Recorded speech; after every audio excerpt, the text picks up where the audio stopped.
heard you all talking about LeBron.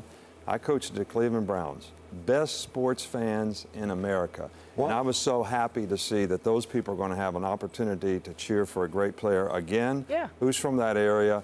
And it really says a lot about a guy who wants to go back home and please people.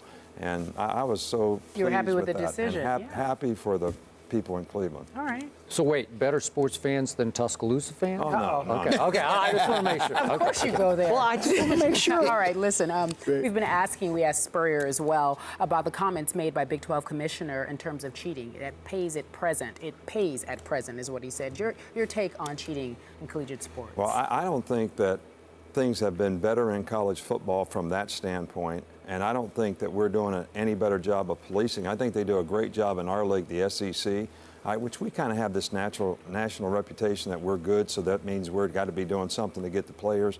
But I don't think that's the case at all.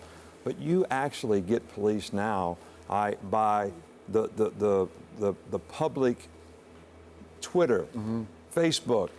If you talk to a kid and you're not supposed to talk to him, he's going to put it on Twitter. Okay. So they don't have to police it. I mean, it gets policed because there's so much public information all the time about what happens, and there's so much attention to it that I don't think it's an issue in college football, and I don't see it happening much. What did you get from Bowlsby electing to come out and say such a thing like that? I mean, what do you think provokes somebody in his position to say that? You know, I can't really say that. You know, I just know that one thing as competitors, you know, as coaches, you're a competitor. So if you recruit a player and you lose them, you know, you're always looking for a reason. And one of the easiest excuses is to say the other guy did something illegal. Right. All right, which I don't buy into that. I mean, you know, guys got to make a decision on what's personally best for him in terms of where he can develop a career off the field by graduating from school and on the field by seeing if he can play at the next level. And that's not for everybody, and the opportunities are different at every school. You did have the Fluker and the Clinton-Dix incidents, but you handled those in-house, right? Yes. Okay. Well, you know, agents are a problem. They're a problem. And it's again, a problem. He was talking further in his comments about there's no subpoena power in the NCAA, so you can't go out and interrogate. Your enforcement people can't interrogate an agent or a booster, right? Right, but I think the honesty and integrity, you know, cannot be questioned, you know, by people who are in these positions, because, you know, the number one thing that blows up my future and any coach's future is if you violate NCAA rules. So, you know, that's a big risk to be taken over winning a football game when you're talking about your family, your future, your career, and all the hard work you've done professionally to get to where you are. Nick, Coach, rather, I'm sorry. I got to ask you this question because I haven't, and I don't play football. I watch it, and I rooted for you guys, and I had to come back and deal with him the next day.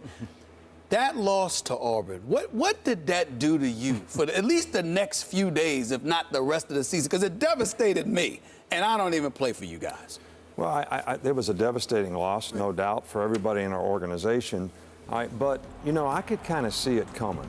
You know, our team would won 2 national championships.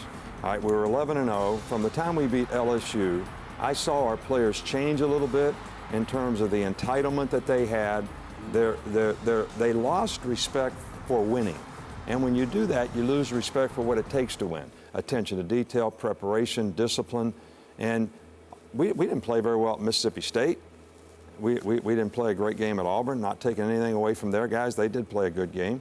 And we didn't play very well against Oklahoma. So we didn't finish the year like we needed to, and it was all because of it started to, from the foundation, we started losing some of the principles and values that the organization was built on. And I think it all came from complacency. Is that going to help you for this upcoming season, being able to lean on that experience? What you just described was the residue of it, particularly in the absence of an A.J. McCarron, who I'm a fan of and I don't think gets enough credit. We didn't talk about him enough with the kind of career he's had at Bama. Well, I agree with you about A.J. McCarron. But we're in a totally different situation this year than we were a year ago. We lost the last 2 games. You know, players really are embarrassed about how they finished the season.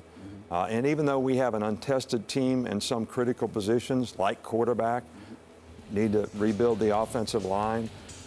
Lots of defensive players are going to be new faces, but talented guys. and all these guys are capable, but the attitude of our team is completely different going into this season than it was a year ago, because we're trying to reestablish our identity, and I think the players are buying in to trying to reestablish that identity and getting back to the things that helped us be successful as a program for a long time.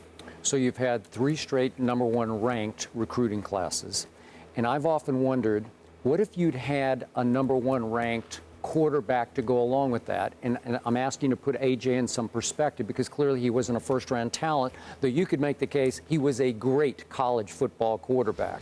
So what did he mean to the program, and not having him, what will that mean? Well, I don't think there's any question about A.J. did a fantastic job for our team for 3 years as a starter. I mean, he won as many games as anybody ever won, so that in and of itself tells you, and you could say, well, he played with a lot of good players. Well, he did, but he did a great job in managing what he was supposed to do to help those players play really well. And he distributed the ball well. He's smart. He didn't turn it over. So he was a fantastic player, and it means a lot, because football is a great team game. And then there's one position, quarterback. And we don't have a guy that can distribute the ball. Like, we have 3 really good receivers. You do. You know, Amari Cooper is a great player, and we have 3 really good running backs. Well, that guy's got to distribute the ball to those guys every down in the game. It's like a point guard in basketball. So having a guy at that position that does that well, like A.J. did, is going to be critical to the success of our team this year.